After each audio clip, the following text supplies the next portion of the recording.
Bienvenue à Ready Church. Rien n'est impossible à Dieu. Très très bien. Je voudrais commencer toujours à appliquer la loi de l'honneur ici. Si je suis ce que je suis, c'est parce qu'un homme a payé le prix de l'appel. Est-ce que l'Église peut m'aider à assembler les mains ici pour acclamer pour l'apôtre ici, qui nous fait honneur d'être là? Est-ce qu'on peut acclamer l'apôtre qui est dans la maison?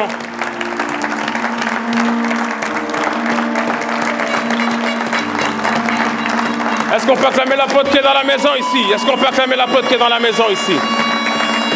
Seigneur, merci pour de tels hommes qui ont payé le prix afin que nous soyons là. Ensemble, est-ce que tu peux dire avec moi, I love you, Apostle. Oh my God.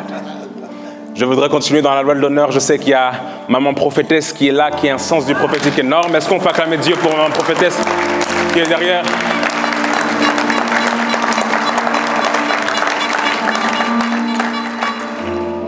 Gloire à Dieu. Je sais qu'aussi hier on devait aller acheter des chauffages et puis j'ai appelé le diacre Papa Tossé. Je l'ai appelé, je lui ai dit, papa, s'il te plaît, il faut qu'on aille acheter les chauffages. Il a dit, j'ai regardé le foot, place. Et puis il a dit, même si c'est le foot, l'œuvre de Dieu compte quand même. Est-ce qu'on peut acclamer Dieu pour les diacres qui sont là, et puis maman Élie, et puis l'ancienne maman Rose?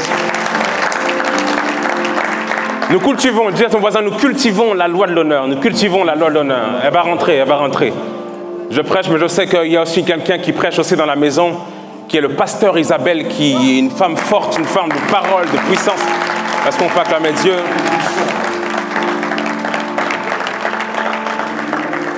Il y a quelqu'un qui a dit, et moi, on ne m'a pas honoré, et moi. Est-ce qu'on peut acclamer Dieu pour nous-mêmes, le peuple qui sommes là? Est-ce qu'on peut s'acclamer pour nous-mêmes? Alors ce matin, nous ne sommes pas seuls aussi. J'ai la visite d'un frère, un homme de Dieu, qui a quitté la Belgique pour venir au début des premières années, des premiers mois, des premières semaines de mon ministère. Il a dit, je veux être là pour te soutenir. Est-ce qu'on peut, ensemble, pendant qu'il se lève, acclamer Dieu pour l'évangéliste Épaphrodite, qui vient de la Belgique? Merci beaucoup, mon frère. Merci beaucoup, mon frère. Alors, sans plus tarder, nous voulons passer à la parole. Dis à ton voisin, la parole de Dieu. Nous sommes là pour la parole de Dieu. Nous allons ouvrir quelques textes ce matin. Nous sommes là dans la réorganisation. Le thème de ce matin, c'est la réorganisation d'une église qui se déploie.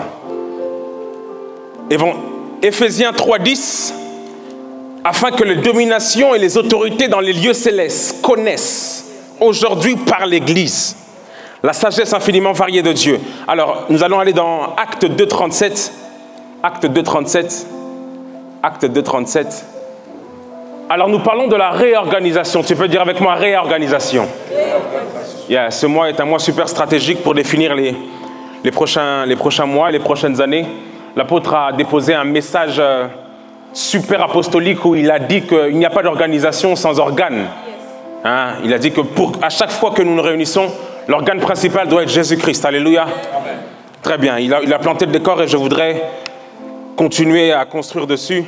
Donc nous sommes toujours ici à Esther chapitre 10 où c'est la fin de l'histoire. Dis avec moi, c'est la fin de l'histoire. L'année dernière, on disait la fin, c'est la fin. La fin, c'est la fin. C'est-à-dire qu'à la fin, tout ce que Dieu a prévu de faire, il le fait. Dieu est alpha et il est aussi oméga. Dis à ton voisin, Dieu est oméga. Où est oméga? Il est là? Non? Il est là-bas. Très bien. Donc Dieu est alpha et oméga. Et on repart sur ce système-là où Aman a voulu intégrer un système dans le monde, dans les 127 provinces du roi. Et Mardoché a refusé que ce système entre. On se rappelle de l'histoire. Je recontextualise juste pour relancer. Et dans cet élan-là, dimanche dernier, il y a 2 dimanches, nous disions que lorsque Aman est tombé, il y avait une information qui était dans le palais, d'accord, que les autres n'ont pas pu entendre. Que les autres n'ont pas pu entendre. Et nous avons dit que l'information a créé la condition pour que ceux qui pensaient être morts, finalement vivent. D'accord? Il y a eu une victoire dans le palais, Aman est tombé, le système a été désenclenché, mais les gens qui étaient à l'extérieur des 127 provinces n'ont pas pu entendre cette information. Alors, Papa Henri, il y a eu des lettres qui ont commencé à partir pour que tout le monde soit informé. Et ces lettres-là s'appellent l'évangile. Ces lettres-là s'appellent la bonne nouvelle. Jusqu'à présent, la nouvelle était secrète, mais lorsque les lettres de la poste ont commencé à aller vers les personnes qui ont reçu la lettre, ont vu en grand écrit « Haman est mort ». Alors c'était la bonne nouvelle. Dis avec moi l'évangile. Donc voilà. Du coup, l'évangile est venu épargner. Dis avec moi épargner. Est venu épargner de la mort ceux qui pensaient mourir. Alors maintenant, ceux qui étaient morts et qui revenaient à la vie maintenant sont ceux qui sont comme ceux qui ont accepté Jésus-Christ, qui ont quitté le système d'Aman, qui ont dit nous ne vivrons plus sous le système du monde, mais qui maintenant sont devenus l'Église. Ça va? Très bien. Donc, l'Église, pour commencer, nous avons dit que c'est la réorganisation. Je redonne quelques définitions. L'Église est l'ensemble des personnes qui ont accepté Jésus-Christ comme Seigneur et Sauveur. Ce matin, je vais prêcher en même temps aussi enseigner. Le mot Église vient du mot grec qui veut dire ekklésia, qui veut dire appelé en dehors. D'accord? C'est des personnes qui ont reçu Jésus-Christ et qui ont quitté le système du monde et qui sont appelées en dehors du système d'Aman, qui ont accepté Jésus-Christ comme Seigneur et Sauveur. Alors l'ensemble de ces personnes ne sont pas, ça a un bâtiment, mais c'est des personnes qui ont reçu le salut. Alors comme ils ont reçu le salut, maintenant ils sont rachetés, maintenant ils sont sous le système de Mardoché, sous le système de Christ. Alors l'ensemble de ces personnes sont l'Église. L'Église n'est pas un bâtiment. L'Église est l'ensemble des personnes qui ont dit oui à Jésus un jour. Lorsque nous venons à l'Église, nous devons nous assurer d'être véritablement l'Église. L'Église est l'ensemble de personnes qui ont dit non au monde, frérot. Des personnes qui ont dit non et qui se sont repenties. Qui ont dit hey, nous allons quitter un certain système pour entrer dans un autre système. Il n'y a pas d'église sans repentance. La plupart des fois, des gens qui viennent ou que nous venons, nous avons fait de l'église peut-être un fan club. Où nous venons simplement nous rencontrer et nous voir. Mais la première fois que l'église est née, c'est parce que 3000 âmes se sont converties et se sont repenties d'abord. L'église a commencé à cause de la repentance. Alors s'il faut donner une définition claire de l'église, c'est des personnes qui ont accepté Jésus et qui se sont repenties. Dis avec moi repenties. La repentance veut dire métanoïa. Métanoïa. Des personnes qui ont changé dans leur mentalité de pensée. Ils ont été transformés, renouvelés. Voilà pourquoi ils sont appelés hors d'eux. Lorsque je vais à l'église et je dis, oh, je vais sur TikTok, je vais à la church. Je vais à la church. Tu vas à la church, toi? Quand je dis que je vais à la church, c'est parce que je vais à l'endroit où j'ai accepté Jésus-Christ et j'ai été appelé hors d'eux. Malheureusement, il y a des gens qui sont appelés hors d'eux, mais qui sont juste physiquement sortis du monde. Mais mentalement, ils ont encore la mentalité du monde. Parce qu'ils sont venus dans l'église, mais ils ne se sont pas repentis. Dis à ton voisin, est-ce qu'il est question de ta repentance? On est où? Après la repentance, ça ne suffit pas. Je me suis repenti. Après la repentance, il faut la conversion. L'église est le lieu où les personnes ont accepté Jésus-Christ et qui ont refusé le système d'Aman. Ils ont changé dans leur mentalité. Ils ont accepté la mentalité de Mardoché. Et juste après de s'être repentis, papa, ils se sont convertis. La repentance est une affaire d'intérieur. Étant rentré en lui-même, maman, il se dit, combien de mercenaires mangent chez mon père en abondance et moi ici je meurs de faim. L'église est l'ensemble des personnes que lorsqu'ils viennent, ils ont accepté de changer de système. Dis à ton voisin, dans quel système tu es? Lorsque Pierre a prêché le jour de la Pentecôte, l'église naît. 3000 personnes naissent à cause des personnes qui ont entendu un discours. Y a-t-il des discours qui nous touchent encore lorsqu'on vient à l'église? L'église est le lieu où on se rassemble pour aller à l'extérieur après frapper. Vous vous rappelez, ils se rassemblèrent, ils frappaient. Ils se rassemblèrent, ils frappaient. À chaque fois que je me rassemble, il faut qu'il se passe quelque chose à l'intérieur de moi. Donc voilà, l'église est l'ensemble des personnes qui ont accepté Jésus-Christ comme Seigneur et Sauveur. Et je repars sur les choses fondamentales, je le sais, mais je crois que la répétition est salutaire. L'apôtre Paul disait, je ne cesserai de vous répéter la même chose, car ces choses sont salutaires. En ce qui est question de la repentance, Jésus-Christ, maman Émérance, voit une église dans l'Apocalypse et il dit ce que j'ai contre toi, c'est que tu as abandonné ton premier amour. Jusqu'à présent, je connais tes œuvres, je sais que tu sers et que tu fais des choses pour moi, mais tu as abandonné la chose qui motivait, qui a fait de toi l'église d'Éphèse. Église d'Éphèse. Ce que Jésus leur reprochait, c'était qu'ils ont décidé de marcher dans la vie et de servir Dieu sans peut-être l'aimer. Ou sans peut-être s'être véritablement repentis. L'église, quand je viens à l'église, je dois m'assurer qu'à l'intérieur de moi, quelque chose s'est passé. Je sais que l'église est un lieu où il y a des personnes malades qui ne sont pas parfaites, mais je dois m'assurer que lorsque je viens à l'ecclésia, que je suis quelqu'un qui est appelé hors d'eux. Donc dans ma mentalité, quelque chose doit changer. Refusez de venir à l'église et de rester le même. Vous perdez votre temps. Refusez de venir à l'église et de rester la même personne. Il faut que quelque chose se passe. Je suis l'église, ecclésia. Esther est dans ce palais et elle est à l'intérieur. Alors Mardoché, comme j'ai dit, vient lui rappeler, écoute-moi, tu es l'église à l'intérieur. Mardoché est comme un type de Christ et il dit, hey, tu es l'église à l'intérieur. Alors si tu es à l'intérieur et tu gardes le même système, ça ne marchera pas. Il faut que tu sortes du système. Il y a des gens qui rentrent à l'église mais qui ont quand même certaines difficultés à quitter le monde. Elles disent elles sont hors de l'église mais elles ont du mal à se repentir. Et c'est vrai, la repentance c'est quelque chose de fondamental. L'église a eu une nouvelle poussée, l'église primitive a eu une nouvelle poussée parce que des personnes ont accepté sérieusement de prendre des décisions fermes. À chaque fois que nous ferons de l'église un lieu où on se voit dimanche après dimanche, on oubliera la raison pour laquelle on est dans le palais. À chaque fois qu'on viendra et qu'on se dira « Ah, ça va, tu as grandi, ah, tu as... » À chaque fois qu'on aura des discussions physiques, la raison pour laquelle on se rencontre, c'est parce que nous faisons un culte autour de la personne de Christ. Le culte veut dire tourner autour de la personne de Jésus, de Jésus.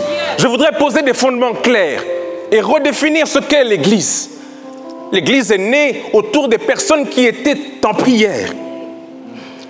En prière, Rikatalada Sata.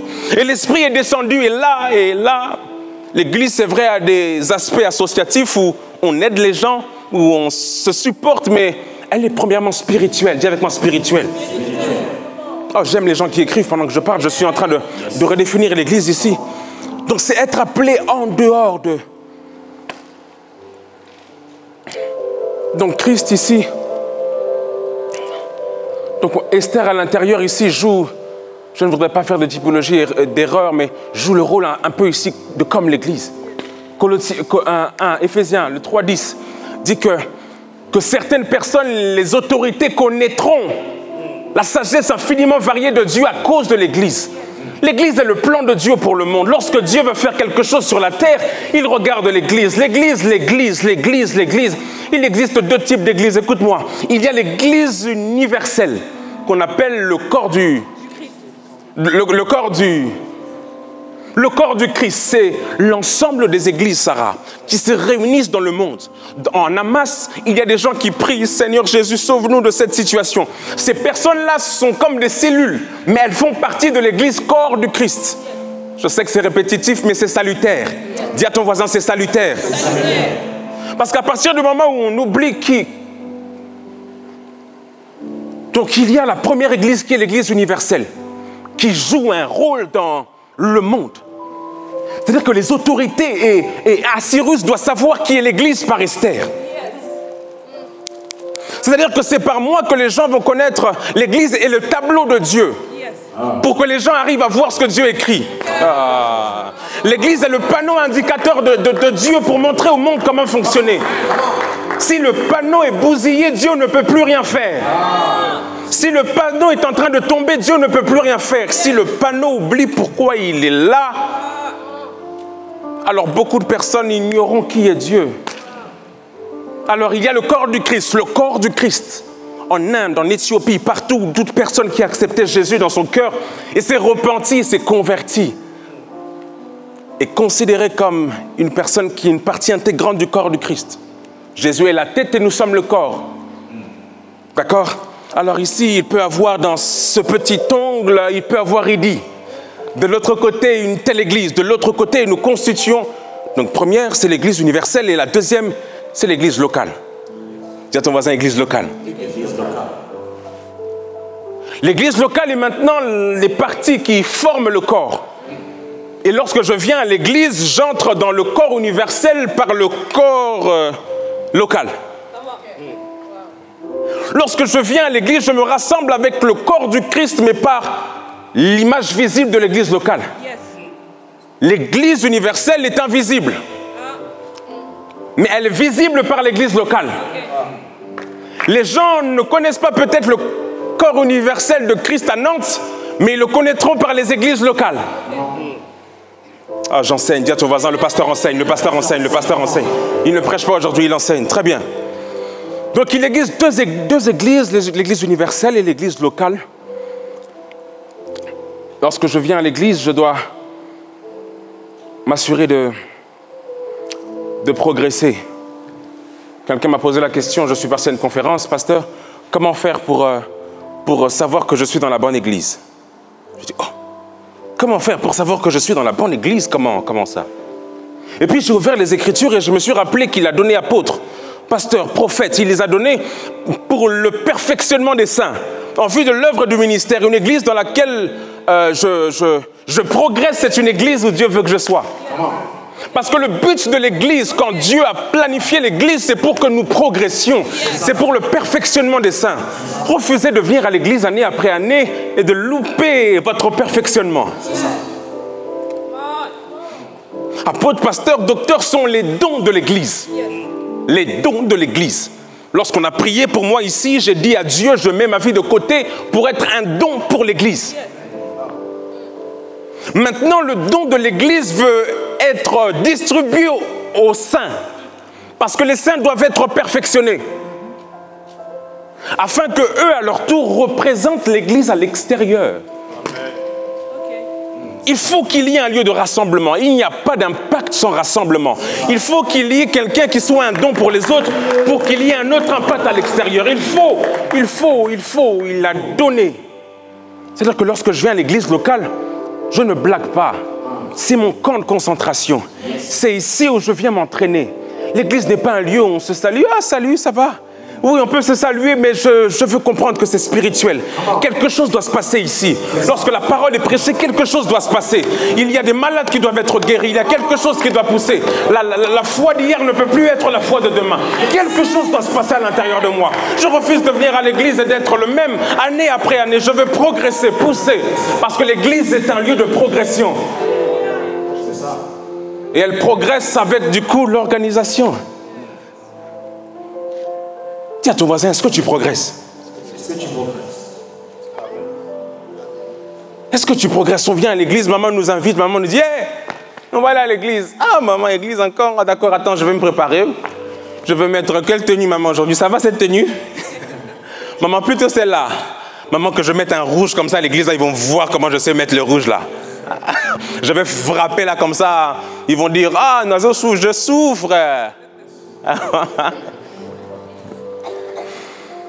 À chaque fois que je me lève dimanche après-midi ou quand j'ai une réunion dans l'église, je dois m'assurer de comprendre pourquoi je suis là.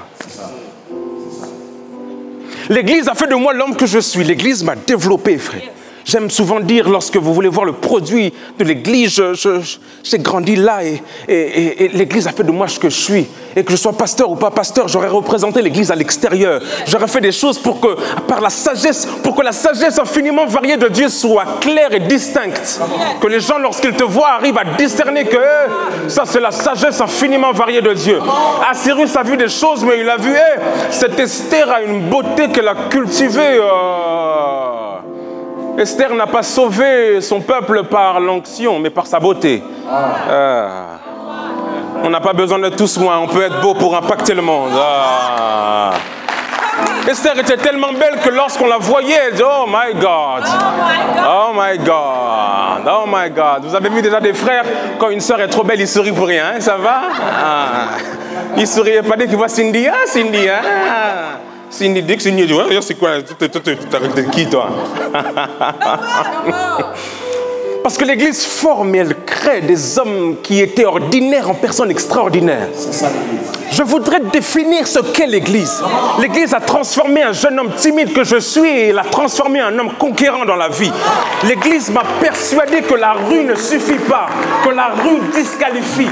L'Église m'a positionné dans la société. L'Église m'a épargné de la mort. L'Église m'a positionné dans une vie sérieuse dans la vie. L'Église éduque. L'Église positionne. Si l'école a échoué, l'Église n'échoue pas.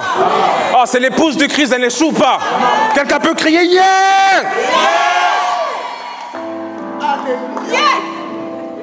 L'Église a ramassé des prostituées, on a fait des femmes d'affaires. L'Église a ramassé des personnes qui n'avaient plus rien dans la vie et leur a donné une position. Je suis en train de parler de l'Église, de celle qui nous a créés, de celle qui nous a éduqués jusqu'à ce que nous soyons là. Lorsque je te parle de l'église, je te rencontre au collège, au lycée, je vais à l'église. Oh, toi, tu fais genre pasteur. Oh, toi, t'es le pasteur du groupe, toi. Toi, dès que tu parles, tout le monde veut écouter de la musique. Toi, tu dis, vas-y, écoutez pas. Je suis le produit de l'église. Il y a des personnes, quand ils chantent, tu dis, la rue nous a quittés. La rue nous a fait du mal. Mais ça reste quand même ma mère parce que c'est la rue. L'école n'a pas voulu de moi parce que c'est la rue.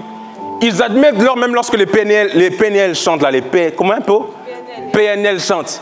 Dans tous leurs chants, ils sont fiers de « Je viens de la rue, je suis venu de la rue m'a donné ça. » Si la rue t'a fait ça, laisse-moi te présenter l'église. Laisse-moi te présenter ce que l'église peut faire d'un jeune homme. Laisse-moi te présenter ce que l'église peut faire d'un jeune homme. Ah. Ouais. L'église a fait de moi un homme éloquent. Quand je parle maintenant, les gens disent « il sait aligner les mots ». Et je leur dis, ce n'est pas moi, c'est l'église. Je leur dis, ce n'est pas moi, c'est le Saint-Esprit qui agit dans l'église. C'est-à-dire que quand je lève les mains ici, c'est parce que quelque chose se passe ici. Dis à ton voisin, quelque chose se passe ici, quelque chose se passe ici, quelque chose se passe ici. Quelque chose se passe ici. Quelque chose se passe ici. Quelque chose se passe ici. Quelque chose se passe ici. Quelque chose se passe ici. Quelque chose se passe ici. Quelqu'un pendant 2 minutes peut dire, Seigneur, visite-moi ici à l'église. Visite-moi ici à l'église. Vas-y, visite-moi ici à l'église. Quelqu'un peut dire, visite-moi ici à l'église. Vas-y, déclenche ma destinée maintenant ici. Seigneur, vas-y, fais-le maintenant. Oui, Seigneur, fais-le maintenant ici à l'église parce que je me rassemble. Je crois à la puissance de l'église. Il y a quelque chose qui se déplace ici dans l'église parce que quelque chose se passe. Dieu de la Bible, merci de rencontrer ceux qui étaient rien et qui maintenant par l'église sont touchés dans le nom de Jésus. Seigneur, je prie dans le nom de Jésus que quiconque entre dans ces lieux ne soit plus jamais la même personne. Je crois, Seigneur, que tu es capable de prendre des personnes ordinaires dans l'église et de les transformer. Tu as rencontré Pierre et tu as fait de lui un homme distinct dans sa génération. Seigneur, vas-y à travers ces temps de rassemblement. Touche Simon afin qu'il devienne Pierre. Que celui qui t'a rejeté commence à parler de toi. Merci parce que l'église est le camp de concentration. Visite-moi ici, Seigneur, que ton esprit vienne toucher ma vie. Que ton esprit vienne toucher ma vie, Saint-Esprit, ici. Que ton esprit vienne toucher ma vie, Saint-Esprit, ici. Que mes pleurs s'arrêtent ici. Que ma maladie s'arrête ici. Que mes pleurs s'arrêtent ici. Que ma maladie s'arrête ici. Parce que quelque chose se passe. Que ma maladie s'arrête ici. Que quelque chose change ici. Dieu de la Bible, je m'attends à toi. Dieu de la Bible, dans cette atmosphère de gloire. Vas-y, touche, restaure. Vas-y, touche, restaure. Vas-y, touche, restaure. Apporte à celui qui ne pouvait pas donner, de donner maintenant. Apporte à celui qui ne pouvait pas donner, de donner maintenant. Dans le nom de Jésus, le Dieu qui m'a pris et qui a fait de moi celui que je suis aussi. Vas-y, fais-le. Oui, Seigneur, dans de telles atmosphères, tu sais le faire. Rencontrer des personnes ordinaires et de faire d'eux des personnes extraordinaires. Rikatalado, shalabalada, sapa. Makandilada, sata. Revenons. Oh, Seigneur. Donc l'Église a fait de nous ce que nous sommes. L'Église modifie les destinées.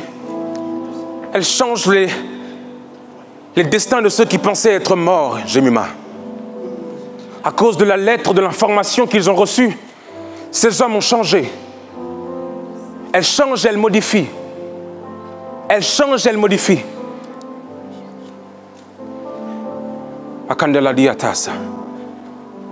Elle change et elle modifie. J'aime l'Église. Alors, permets-moi de prêcher. Alors, à chaque fois que l'Église est organisée, il y a un déploiement. Dis avec moi, déploiement. il y a un déploiement, quelque chose se passe parce qu'il y a une réorganisation. Dieu est un Dieu d'ordre. C'est un Dieu d'organisation. Lorsqu'il a créé le ciel et la terre, c'est un organisateur. Dis avec moi, organisateur. Donc quand il a créé l'Église, il a insisté que l'Église soit organisée. Il a créé la lumière, il a créé le jour et la nuit, il a appelé, il a dénominé. Il a dit que le jour s'appellera lumière et la nuit s'appellera ténèbres. Dieu est un Dieu d'ordre et à chaque fois qu'il y a de l'organisation dans un milieu, dans une famille, dans l'église, quelque chose de différent se passe. L'apôtre nous a dit ici que Assyrus n'a pas à toucher à certains territoires parce que Mardochée a réorganisé. L'église, c'est aussi toi. Lorsque je parle de la réorganisation, est-ce que tu sais réorganiser ta vie? La réorganisation, donc ici, Dieu insiste pour qu'à chaque réorganisation, un miracle se passe. Un homme s'appelait Pharaon, il était chef suprême et il gouvernait. Un jour, il a fait un rêve qui l'a déstabilisé. Un rêve qui est venu créer le désordre dans sa vie. Et Dieu a envoyé un homme comme Joseph, un jeune homme, qui est venu réorganiser les choses. Je crois que par la génération qui arrive, Dieu peut réorganiser les choses. Pharaon avait beaucoup de questions à se poser, mais c'est par la venue du petit enfant que quelque chose a été réorganisé. Jusqu'à présent, dans l'Ancien Testament, il y avait un désordre grave. Mais lorsque Jésus-Christ, le Fils donné, est venu, l'ordre est revenu dans l'humanité. Oh my God! Je crois que cette génération peut apporter une réorganisation même dans sa famille. Yes. Maman, les choses dans cette famille est trop. Moi, je veux réorganiser. Joseph est venu et a réorganisé. Il a maintenu un pays en pleine crise dans la gloire. À cause de l'organisation. Certains temps de ténèbres peuvent disparaître à cause de la réorganisation.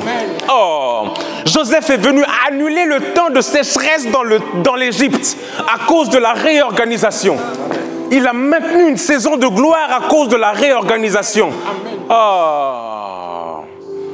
Certaines saisons, de fois difficiles dans nos vies, sont peut-être parce qu'il n'y a pas d'organisation. Cette année de famine et cette année de richesse, et Joseph est venu annuler cela par la réorganisation. Il a dit, Pharaon, écoute, par rapport à cette saison, si tu veux la faire perdurer, si tu veux garder cette joie, si tu veux garder cette gloire, il faut que tu fasses ça, ça, ça. Un homme était devenu berger, Olive, c'était Moïse et il voulait porter toute la charge sur lui. Il était là, il voulait porter toute la charge et un homme au nom de Jéthro l'a rencontré, il a dit, hey, par rapport à ça, pourquoi tu veux prendre toute la charge de ta vie sur toi? Pourquoi tu veux prendre toute cette charge du ministère sur toi? Il y a quelqu'un qui a dit, hein, comme tu vas devenir pasteur, tout va tomber sur toi. Jéthro dit, non, toute la charge ne peut pas retomber sur toi. Mais choisis des hommes de 100, des hommes de 50, des hommes de 10, afin de réorganiser le peuple pour que tout le monde soit visité. Yes. Lorsqu'il y a de l'organisation, tout le monde peut manger. Yes. Jésus dit, faites-les asseoir. Yes. Il dit, faites-les asseoir parce qu'il n'y a pas de miracle sans organisation.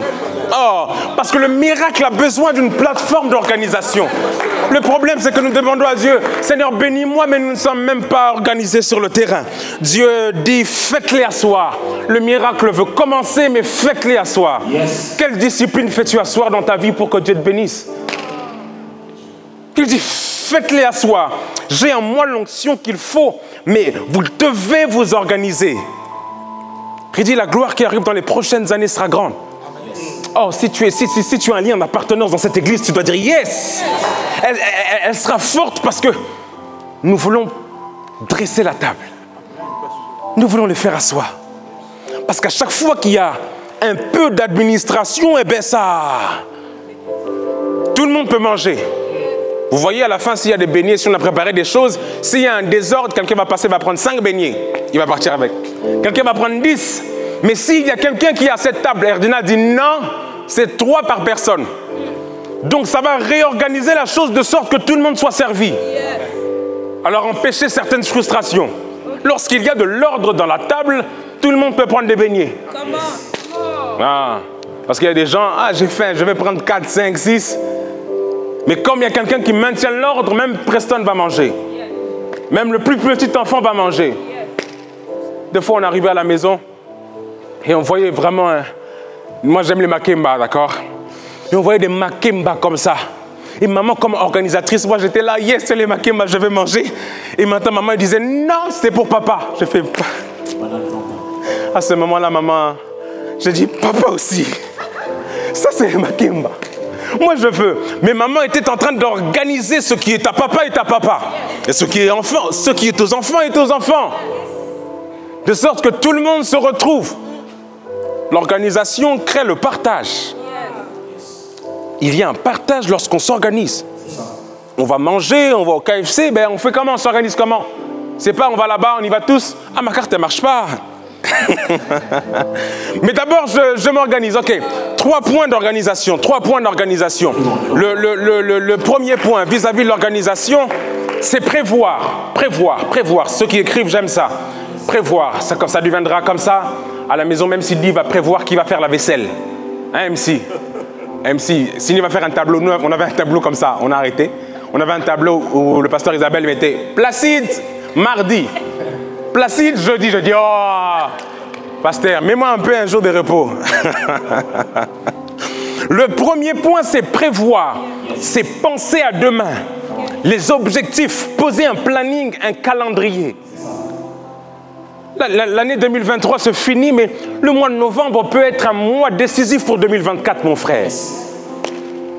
La vie ne se tâtonne pas, on ne va pas dans un endroit où on veut... Il faut prévoir. La plupart des gens entrent et disent, bon, moi je vais faire ça, et puis après je vais faire ça, mais je ne sais plus si je dois faire ça, je ne sais plus, je ne sais plus. Il faut prévoir. Le premier point, c'est prévoir. Qu'est-ce qu'il faut faire? Pensez à demain. Quelles sont les prochaines activités à faire? Quelles sont les prochaines réunions à faire? Est-ce qu'on doit dresser des tables chaque dimanche? C'est ce que je veux qu'on fasse. Qu'on dresse des tables chaque dimanche pour qu'à chaque fois, on se retrouve à la fin. Et ça, c'est mon papa Leki qui aime ça. Maman, il a dit, maman Joujou, fais les beignets. Comme ça, tout le monde va manger aussi. Et ne mettez pas 2 €. Mettez vraiment que les gens...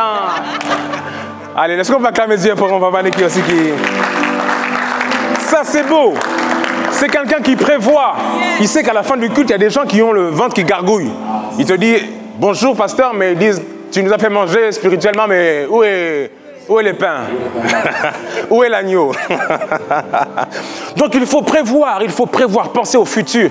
Hier, j'ai été béni parce qu'il y a quelqu'un dans l'église qui m'a dit, pasteur, depuis que vous prêchez avec l'apôtre, je ne comprends pas. C'est-à-dire que je n'arrive pas à comprendre le français parce que nous aussi, les enfants de France, vous avez trop d'éloquence, trop de... Même maman Mérance, quand elle me regarde 2 fois, hey, il a dit Ostra, quoi? Ostra. Elle dit Placide, doucement, Placide. Et du coup, la sœur vient, elle me dit, j'aimerais apprendre le français, mais je ne sais pas. J'ai dit, écoute, à partir d'aujourd'hui, je vais moi-même m'engager à donner des cours de français à ceux qui le veulent. C'est ça l'église. Non. Si on a appris, Moïse a connu la sagesse égyptienne pour quand il arrive au milieu de ses frères, qu'il ne la garde pas pour lui. Hein. Il a communiqué. Au moment où le peuple commençait à vouloir être piqué par les serpents, lui-même, il s'est transformé en menuisier, serpent d'airain. Pourquoi?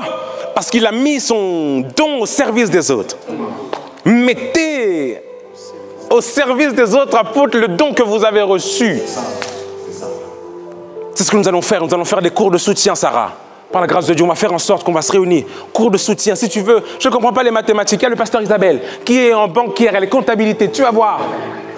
Il faut que les enfants excellent dans tous les niveaux. Et si l'église peut former ce genre de personnes, alors on va y aller. Alors on va y aller. C'est ça l'église. Donc c'est officiel. On se voit avec la sœur là, on va trouver un jour, tous les samedis, tous les mardis. On commence par bonjour, bonjour. Ça va? Ça va. Preston, il rigole là-bas. Pourquoi Preston rigole? Non. L'église est un lieu où on doit se serrer les coudes. L'église doit être un lieu d'amour, il doit être un lieu de fraternité, qu'il n'y ait pas de préférence. J'aime ça. Qu'on s'aime, j'aime beaucoup. L'évêque Maman Elie m'a eu dimanche dernier, elle m'a dit, écoute, tu deviens pasteur. Il faut que tu arrives à prendre tout le monde dans ton cœur et le mettre là. Ça, c'est maman. Est-ce qu'on peut acclamer ma maman? Ma maman. Waouh! Je suis béni d'avoir des évêques et des diacres comme ça à côté de moi. Donc ça veut dire que quand je vais... Très bien, du coup, très bien, on en profite aussi. Le mot évêque, le mot évêque vient du mot épisco. Bon, on va commencer d'abord par... On va commencer par ça. Donc, premier point, je ne voudrais pas me perdre, c'est prévoir. Deuxième point, c'est donc organiser. Deuxième point, organiser. Évaluer les résultats. Organiser. Organiser. C'est un rêve qu'on a. Organiser. MC. Dieu nous a donné dans le cœur, pendant les 2 ou 3 prochaines années, de nourrir 5000 personnes dans la ville de Nantes. On va créer ici, il y a des gens qui aiment déjà l'humanitaire, les maraudes, on va créer, on va faire des salades. Salade de qui? Salade de maman. Salade de maman. Ok, d'accord, on va s'organiser pour que les salades soient là. Pas de foufou, s'il vous plaît, pas de foufou. Pas de foufou, on va mettre la salade parce qu'on sait qu'il y a des... on va mettre de la salade, on va mettre des plats chauds. En hiver, on va venir et on va commencer à... Il est bon de louer Dieu, alléluia. Il est bon de louer Dieu, alléluia. J'aime l'église, hein.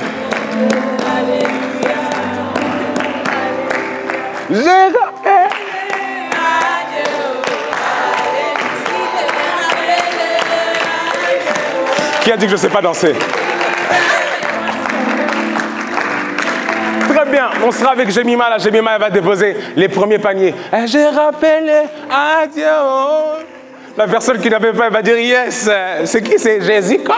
Jésus, là, c'est pas grave d'abord. Je vais manger et à l'intérieur, il y aura aussi un verset biblique. Yes. Comme ça, si toi, tu m'écoutes pas, tu vas écouter au moins le repas. Ah, ben oui, il y a des gens comme ça. Quelle vision, il y a des gens comme ça. Tu leur dis, oh oui, il y a des gens, oui, je connais Jésus. Je connais Jésus, ne me parle pas de Jésus, mais donne-moi la nourriture. Je vais insister dans mon évangélisation intérieure là. Un assaisonnement prophétique qui va t'amener à la repentance, à la conversion, à la sanctification.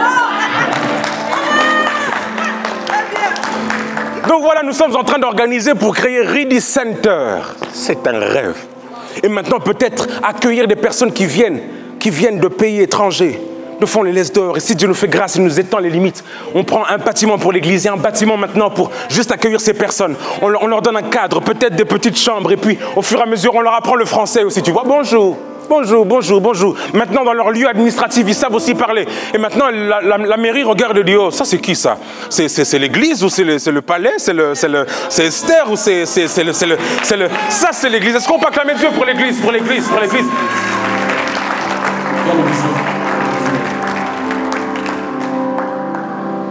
Ready Center, et maintenant on ira, on donnera aux gens. Et maintenant le maire nous regardera et dit, oh, mais c'est eux qui font du bruit là, s'il y a des poulets de la chauvière là, non?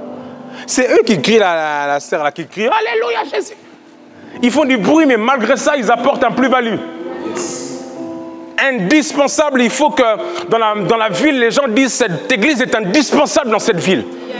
Jusqu'à présent, le taux de famine chez les personnes démunies était en baisse. Yes. Depuis que l'église Ready Center a ouvert ses portes, alors les personnes ont su recevoir certaines choses à manger, yes, mais aussi l'évangile. Yes. Je le sais que dans vos temps, maman, ça se faisait aussi. Hein. Oui, ça se faisait aussi. On faisait des gamelles, des trucs qu'on donnait aux gens. Ah, merci. C'est ce qu'on va faire. Yes. L'église est un camp de formation, de concentration qui donne de l'amour au prochain. Oh Seigneur, il est quelle heure? Il est quelle heure? Mon Dieu, je suis en train de me disperser. Il me reste quelques... Très bien. Très bien. Le troisième point, donc, pour organiser, c'est prévoir, organiser. Et en troisième point, c'est garder la vision.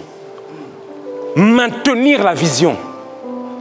Une fois que j'ai la structure et que je l'ai organisée, maintenant, il faut la maintenir et la dupliquer. Maintenir et dupliquer. Cette église sera stable. Après, il faut penser à Angers. Il faut penser au Mans. Il faut penser au pays de la Loire. Yes. Maintenir et continuer la vision. Une fois qu'une structure est posée, c'est comme une entreprise. Une fois que tu l'as déposée, mon frère, tu dupliques. Dis à ton voisin, vision. Maintenir la vision. Ne pas être quelqu'un qui commence, ah, je veux commencer à être avocate et puis je rencontre que ces cours de droit sont trop difficiles. Bon, je vais arrêter, je vais faire maintenant caissière. Non. Si c'est le projet de Dieu pour ta vie et que tu sens, il faut te battre. C'est pas parce que dans l'étape c'est difficile et que je ne comprends pas que ça veut dire que ça sera toujours difficile. Qui a dit qu'atteindre un niveau c'est facile? C'est pas facile. Mais maintenant il faut maintenir la vision. Nous sommes dans une ville où notre génération a tendance à commencer mais elle ne finit pas. Si d'ici tu commences à faire ça, il faut développer et maintenir la vision. Le problème c'est que quand on commence quelque chose et on s'arrête, maintenant on regarde les autres. Comme on a arrêté notre plan, on rentre dans le plan des autres. Et on se dit que lui, il réussit vraiment, lui, il va continuer. Si je commence une vision, je dois la finir. Parce que j'ai commencé par prévoir, organiser et maintenir la vision. Jésus disait, si quelqu'un veut construire en hauteur, il doit calculer le coût afin de s'assurer de finir cette tour. J'ai prévu, j'ai construit, mais je dois finir. Oh, je donne des oh là là, j'aime l'église, j'aime l'église, j'aime l'église, j'aime l'église. J'aime l'église, j'aime l'église, j'aime l'église. Je crois que c'est la semaine prochaine que nous parlons peut-être de délégation. J'ai voulu parler directement du coup des départements qu'il y a dans l'église, qui ne peuvent pas manquer, ainsi que nous irons dans les diacres. Il me reste quelques 10 minutes. Je vais essayer d'aller vite. Le culte finit normalement à 15h. Je vais essayer d'aller vite. Est-ce qu'on est béni déjà par le message de ce matin? Est-ce qu'on est béni par le message de ce matin? Donc très bien, il y a 4 départements qui sont indispensables dans l'église. Toujours, toujours. Lorsque je viens à l'ecclésia, je dois m'assurer que je progresse. Le premier point, le premier département, on appelle ça le ministère soit de la formation. Très bien, on écrit ministère de la formation. Quand je me mets au protocole, on doit me former aussi. Respo. On doit me former aussi. Si tu veux être là, il faut que tu sois là le vendredi, mais maintenant, il faut certaines préconisations. Il y a ce qu'on appelle un test d'essai quand tu entres en entreprise. Tu fais 2 mois, si pas. Mais l'église n'est pas comme ça. Mais en tout cas, il faut qu'il y ait une formation pour assurer le plein régime du don dans lequel tu travailles. On ne peut pas rentrer parce que c'est l'église, je sers Dieu parce que c'est Jésus. Non. Il faut qu'on te forme de sorte qu'à ce que tu tiennes bien la tâche qu'on t'a donnée. En deuxième point, c'est le ministère de l'intercession. Vous avez comme ministère de l'intercession? Ouais. Chaque mercredi, on se rencontre et pour le moment, c'est sur Zoom, mais le rêve, ça serait que ça serait en présentiel. Des intercessions générales où les familles viennent, on se présente devant la face de Dieu, on intercède. On prie pour la nation, on prie pour les familles, les délivrances se passent. Les gens sont libérés, les gens sont libérés. Des fois, certains cycles répétitifs recommencent parce que la personne n'est pas libérée. Et qu'il faut une délivrance. Ce n'est pas une affaire, oh, elle est comme ça, c'est ma fille, elle est comme ça. Il faut qu'elle passe par un temps d'intercession fort et que les démons sortent du corps pour la rendre libre. Dieu dit à Moïse d'aller dire à Pharaon, lâche le peuple pour qu'il me serve. L'objectif quand on est sauvé, c'est de servir. Refusez cette vie chrétienne où vous êtes juste en train de prier et vous refusez de servir. Même à distance, je suis sauvé pour servir. Servir. Il y a des gens qui se posent encore, qui disent, Seigneur, à quoi je sers dans ton église? À quoi je sers? Quand je viens, je suis sauvé, d'accord, mais à quoi je sers? Le troisième point, c'est le ministère de l'évangélisation. Dis avec moi, l'évangélisation. Ouais, ça, on en parlera si Dieu nous fait grâce le dimanche prochain pour être vraiment fixé sur le thème. Il y a une évangélisation externe et il y a aussi une évangélisation interne. On va découvrir. Il y a ce qu'on appelle les gagneurs d'âme et des personnes qui vont à l'extérieur, qui vont travailler. Et après, quand on les ramène, on va découvrir qu'on peut gagner quelqu'un même en parlant français dans l'église. Parce que certaines personnes peuvent se sentir mal parce que vient et puis tout le monde se sent exclu. Ça fait partie des critères de l'évangélisation dans l'église. On va le découvrir. On va le découvrir. Il y a aussi du coup le ministère de la prédication et de l'enseignement. Là, on est bâti, formé. Et puis après, il y a les ministères administratifs, donc de trésorerie, tout ça. On verra, on passe juste à la charge ou Simon. Sinon, je pense qu'on va finir comme ça. On va finir comme ça. Je voudrais si l'apôtre nous le permet, peut-être faire une partie 2, une partie 3. J'ai beaucoup de choses à dire, notamment aux diacres, aux évêques, vis-à-vis de cet enseignement au niveau des diacres, des évêques. Quel est leur rôle dans l'église? Des diacres, quel est leur rôle? Quand on dit que tu es diacre, l'église était en train de s'agrandir, l'église primitive, et il y a eu un problème Le diacre est la réponse à la perturbation dans l'église. Lorsqu'il y a beaucoup de gens, les hellénistes disent « Oh non, vous avez plus que nous, vous avez... » Eh bien, le diacre, quand il est là, il réorganise. Et l'église peut suivre son cours. Des fois, quand l'église tombe, ou du moins quand elle est... C'est parce que des fois, les diacres n'ont pas... Ah. Parce que les diacres viennent stabiliser, de sorte que l'évolution soit facile dans l'église. Les disciples s'augmentaient de plus en plus, alors quand il y a explosion, il y a souvent des problèmes. Hein. De plus en plus, on sera beaucoup, tu verras, oh non, elle ne m'a pas calculé. Elle ne m'a pas dit bonjour. C'est parce qu'on est beaucoup. Et maintenant, les diacres viennent stabiliser et ils saluent tout le monde. Salut. De sorte que tout le monde porte avec moi un salut. De sorte que tu ne dises pas, moi dans cette église, je suis parti, même pas d'amour, on ne m'a pas salué. Le diacre vient et il impose sa salutation. Il ne part pas sans saluer quelqu'un. Dire comment tu vas, comment tu vas. Ce n'est pas que le travail du pasteur. Le diacre vient stabiliser, de sorte que l'église aille de l'avant. C'est la parole du Seigneur. Est-ce qu'on peut acclamer le Seigneur et se lever, se mettre debout? On aura un autre dimanche pour en parler. Oh Seigneur. Bienvenue à Ready Church. Rien n'est impossible à Dieu.